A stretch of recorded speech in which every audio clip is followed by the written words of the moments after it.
মানুষের মুখে এক আর অন্তরে আর এক। মানুষ আজকাল হচ্ছে মুখোশধারী।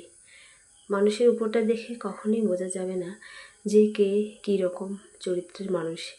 তার ব্যবহার, আচার আচরণ দেখে আপনি কখনোই ধরতে পারবেন না যে এই মানুষটার মনে এতটা শয়তানি বুদ্ধি ছিল, এই মানুষটা আপনার এতটা ক্ষতি করতে চায়। তো কী বলবো বন্ধুরা, এখনকার যুগের লোকেরাই এরকম। মুখে মিষ্টি, অন্তরে হচ্ছে ছুরির আঘাত।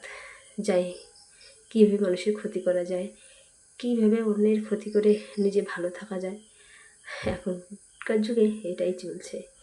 এটা না করলে নাকি কি বলবো আর, আমি এসব জানিও না, কারণ আমার অন্তরে এসব নেই। আমার মুখে যা, অন্তরে তা। আমি মানুষের ক্ষতি কখনোই চাই না, কখনোই চাইব না যে মানুষটা আমার ক্ষতি করে সেই মানুষটার ক্ষতি হোক।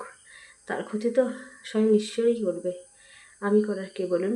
আমি কারো ক্ষতি করার কেউ না, কারো খারাপ চাওয়ারও কেউ না, আমার সেই অধিকার নেই।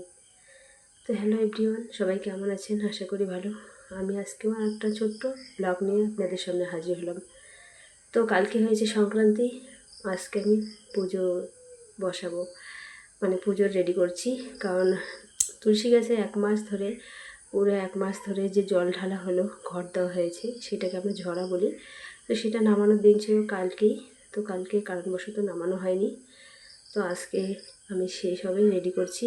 আগে রান্নাবান্না করেছি সবার খাবার জন্য, যেহেতু সবাই তো খাবে, খিদে পাবে, তাই তারপরে আমি পুজো রেডি করে নিচ্ছি। পুজো হয়ে গেলে তারপরে আমি খাবো। আর এদিকে পেটে কিন্তু সূচো লাথি মারছে যাকে বলে, কিন্তু কি করব বলুন, পুজো তো দিতে হবে। কারণ এটা আমি কতদিন বয়ে নিয়ে বেড়াবো, এটা 1 মাস রাখতে হয়। এই ঝরাটা 1 মাস ধরে তুলসী তলে জল দিতে হয় সকালবেলা। তো যেহেতু 1 মাস হয়ে গেছে, সেটা তো ঝড় বৃষ্টির দিন, এটা রাখাও খুব মানে রিস্কের। কারণ যদি কোনো ঝড় বৃষ্টিতে ভেঙে যায় তখন সংসারে অমঙ্গল হবে, তাই আজকে এটা নেই। যাই হোক, পুজো দেওয়ার কাজ চলছে। আর এদিকে পুজো দেওয়া মোটামুটি শেষের দিকেই। তো সবাই কিন্তু খেয়ে নিয়েছে, আর আমি এখনও খাইনি। পুজো দেওয়া হয়ে গেলে খাবো। তো তারপরে আবার মেখে নিয়ে ঘুম পাড়াতে হবে, অনেক কাজ বাকি আছে।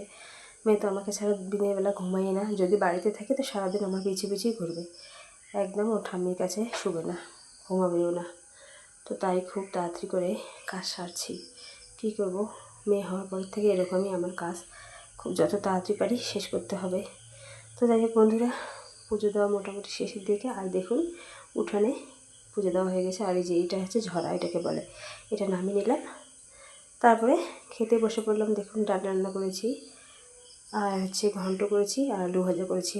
আর কিছু করতে পারিনি, যেহেতু সময় সংকীর্ণ ছিল, তাই তো এগুলো নিয়ে খেতে বসেছি। ভীষণ খেতে পেয়েছে।